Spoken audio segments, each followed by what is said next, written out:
Well, you mentioned ABS. They had a big presentation yesterday for us too. After all that, there's a lot of intricacies to it. But just do you feel like the little bit of runway last spring obviously helped you guys kind of get comfortable with it? And I guess what's your broad strategy for how? Yeah, we've talked about it a lot as a staff, and we talked about it this offseason in anticipation. I think getting John Russell's opinion and Eric Ferris, they've had it in AAA now 4 or 5 years or however many it's been, and that was super helpful. Yes, having it in spring training I think helped, but a lot of these guys have had it throughout the minor leagues, which especially the younger guys, so that they're going to be pretty familiar with it. Yeah, I mean there is some strategy to it, and those are things we're going to have to talk about and educate our guys on, and I think once we get rolling here, we'll have a pretty good idea of how we want to approach it, and you do get a sense that in spring training you want guys to try it a little bit, so you have an idea of who's good at it and who isn't. So we'll see. It's kind of an interesting change to the status quo. But I think as we've seen some of these other rules roll out, and whether it was the time clock or the throwovers to first base, whatever, guys have adjusted to it pretty quickly, and I would anticipate that the same is going to be true with this too. Yeah. Was it like base running? Could you imagine red light, green light for guys in particular? Yeah.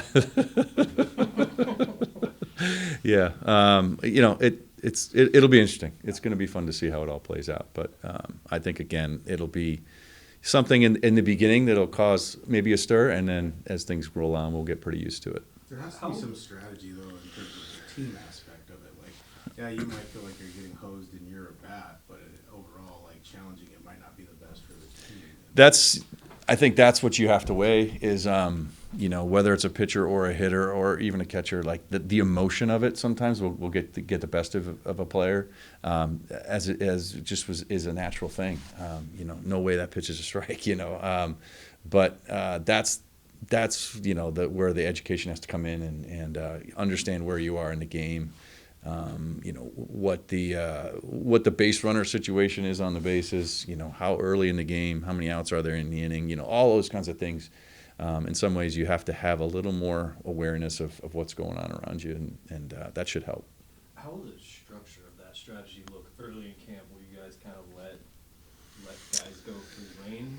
Or yeah, as you said, like you kind of want to see who can do it, who isn't good at it. Like last year, Cal was exceptional at it, and not just behind the plate, but even as a hitter. Garv was very good at it as a catcher and also at the plate. In fact, we were joking last year that team policy is going to be, unless your name's Garver or Raleigh, you're not going to challenge, because they're really good at it. But I think we've looked at some of the statistics over the course of the minor leagues and spring training last year, and which player group did better at it, and catchers I think were up there in terms of that. So again, it's just a matter of getting guys some reps at it, see who's good at it, and put all that information together and kind of come up with a good strategy. Do you think from like a pitching standpoint that you would also kind of want to keep the catchers reserved for making those calls, or could you see pitchers also being,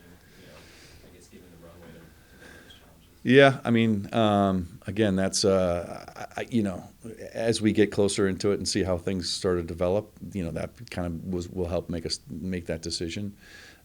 But again, I think pitchers are probably going to be a little bit more emotional about it than a catcher would be. So once emotion gets involved with it a little bit, that's where you kind of have to be careful a little bit. But again, we've talked about it a lot, and it's going to be interesting to see how it plays out in spring, and then what we want to do as we get closer. The guys on rehab assignments last year, they were loving it. George, Logan, they were out there. Yeah, and I think that the interesting thing is the WBC guys won't get that experience again down here. They won't have it in the WBC, so I think that's a little bit of a disadvantage for some of those guys if they miss a big chunk of getting some reps at it. Cal being one of them, but again, that's just the way the ball bounces. He was pretty good at it last year, and I don't anticipate that being too much of a deal. So the opening of your meeting will just be listen to the catchers Come on, it's all right if you want to say that. I mean, you said it, Ryan. You Okay, said I was it. just saying that. All your meetings there? Yeah, it's pretty much everything. Ferrer shook off Cal yesterday in the bullpen. I love it. Believe it. Yeah. First time. I was Unbelievable. like, does he not? It's classic. Yep. Your starting rotation, we haven't asked about these guys yet. Pretty good. Just how much of a luxury is it for you? It's an obvious question, but it's so rare in today's game too to have the same five guys. This is basically your four together for these guys. And there's just the shorthand, the comfort they have with each other, the friendships. It's just so rare, I think, around the sport to see how close these guys are, but just to have them together this long in the sport that they have for each other. How much of a luxury is that for you? Yeah, it's tremendous. I mean, I think what's really cool about it is to see how it's kind of really developed here at the big leagues and how these guys, like you mentioned, compete with each other, but push each other and just the relationships that they have. And then to see, a Kate Anderson and a Ryan Sloan and those guys coming out to watch sort of that next wave. That's pretty cool to see, and it's an exceptional group, and it comes down to the individuals. They're all good people, and I think it's interesting because you look at last year and they did, a couple of them got a taste, or not a taste, but had those injuries, and sometimes that helps you to appreciate, again what you have, and these guys have come into spring. And they're ready to go. They're getting ready to ramp up, and it's pretty cool to see those guys, on fire again. And there's some real leaders in that group, and it's going to be fun to watch as this year goes on how that develops too. We saw Bryce obviously yesterday. I think he's typically known for this coming in hot to camp, but do you almost have to guard against that in a way? Or is that a tricky balance with some of these guys? It's like they're ready to get after it, and the WCBC goes over toward it too. But Yeah. you want to see these guys looking good and fresh and healthy, but you obviously got to pull them the right Yeah, way. I think that's kind of the case with anybody really, whether it's a position player or a pitcher. Sometimes you got to save them from themselves and slow them down just a little bit. That competitive juice does start to flow this time of year, and keeping it in check just a touch so that you're physically ready to go. Mentally, you can get there pretty quickly. It's just physically you've got to be there too to match it. So that's what spring training's all about. And the goal is that by March 26th, both of those are in sync and you're ready to roll. Is there a specific plan for Brian coming in this year, or is it just full go with him at this point? No, I mean I think it's very similar to what it was last year.